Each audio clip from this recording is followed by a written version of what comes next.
Oh, oh. And look at the fit up of those scales. Hey, what's up guys? Welcome to the workshop. Kyle here. If it's your first time here, I invite you to subscribe.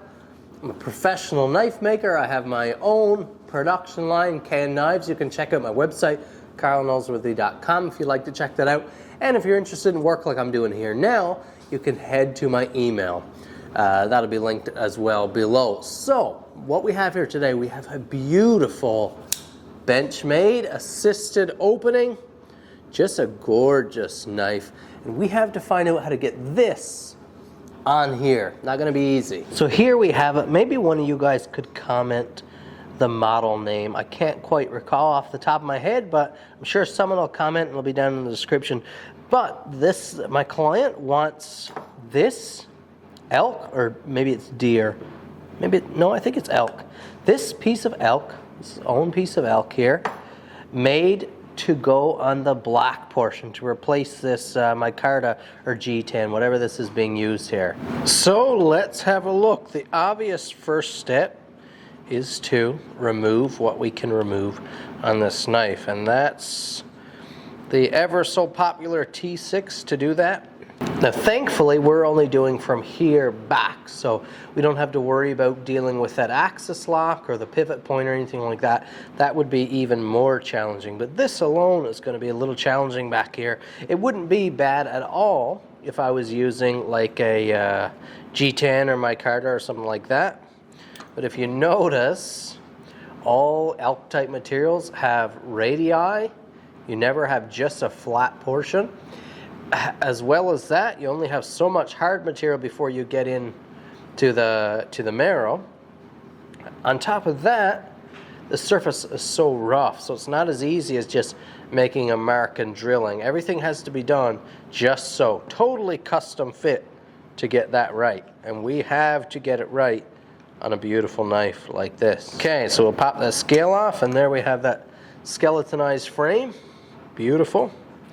I can see there's a screw right there for, see that, our spine spacer. So we'll need to make sure we have a recession in the inside of our scale. That's another little issue. That's going to be another issue for us, having this little tab right there. And I'm guessing that helps hold in the back end of this bolster. Here we are, skeletonized. Now we'll use these scales to map out on this piece of elk where we can get closest to a flat piece. Ideally, you'd stay right in this white meat. However, because of this hard radius, it's gonna be an issue. Do our best. Here on this side, we can get a little bit of flatness. Maybe here. We'll see.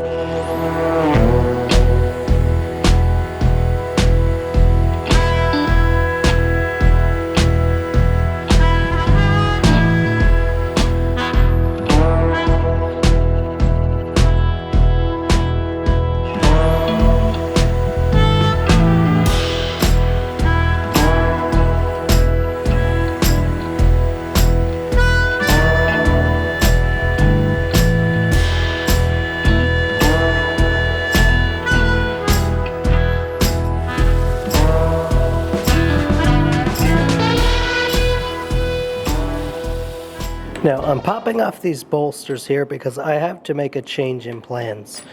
We don't have wide enough slabs to cut in a recess for these. While a synthetic like this can hold up to having those little tiny frames here, a natural material like this, by the time you get in that narrow, it's not going to be a super solid material, and that'll just break out over time. So I'm making the executive decision, I'll say, to just carve off this rim. I've already checked. It shouldn't affect the operation of the bolster.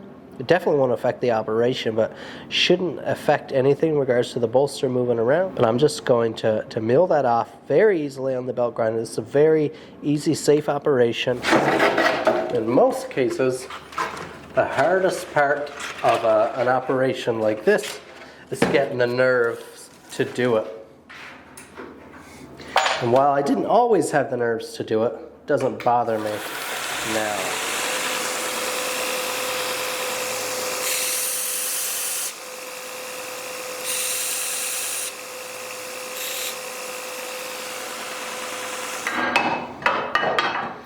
put in my guide here now, because this, when I'm doing something I have to be careful, I can plant. I won't put it in close, but it is nice to have that rest there. Turn my speed down. This is a 220 grit belt. It's going to remove steel pretty slow. And that's what I want.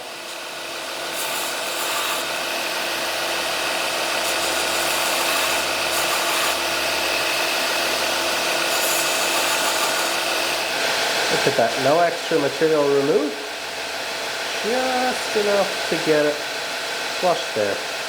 The best way to ensure a good fit here would be to just tack these up with just the smallest amount of cyanoacrylate. Really don't add much here, or you're gonna ask for you're asking for trouble for yourself. But you might never get these off.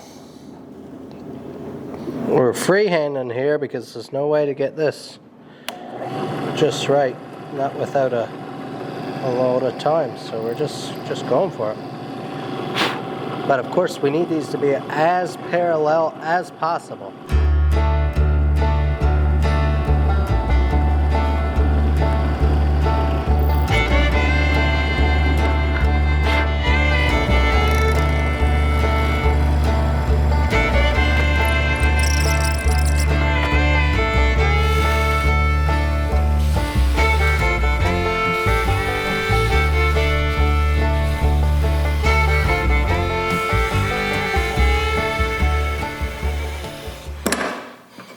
Yeah, nice and easy, as long as you don't go overboard with it.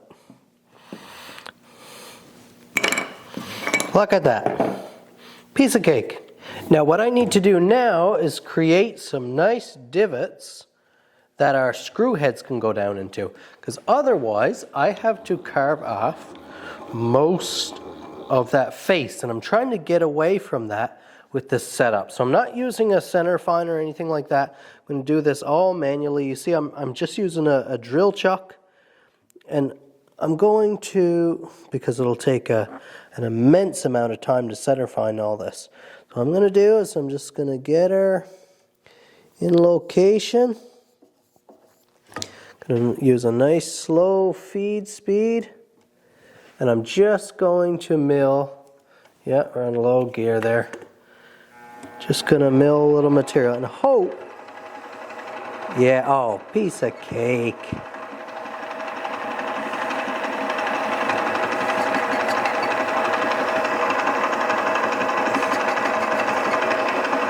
Oh, this machine is such a joy, guys. Such a joy.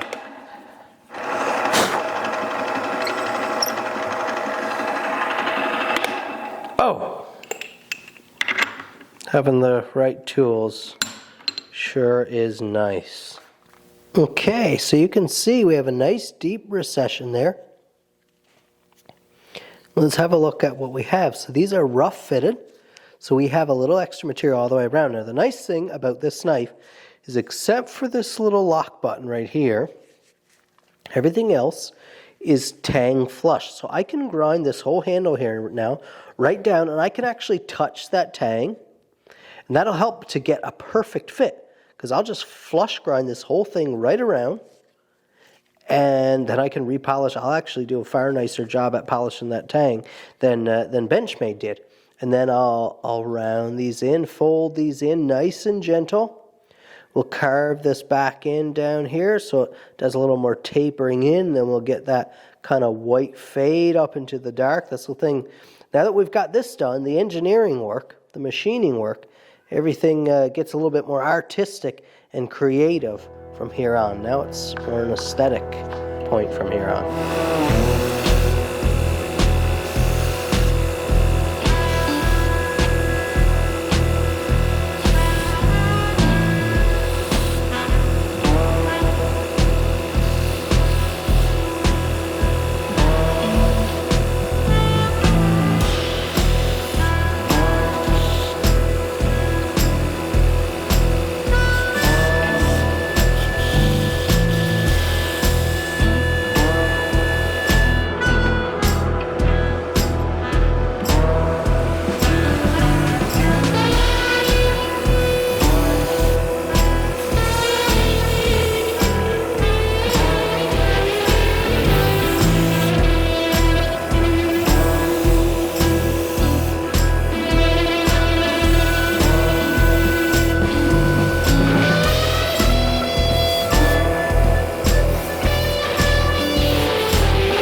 Oh, oh, oh, look at that polish. Oh, oh, oh man, guys, this is so nice. I just love how this looks. Now, where's my Torx screwdriver?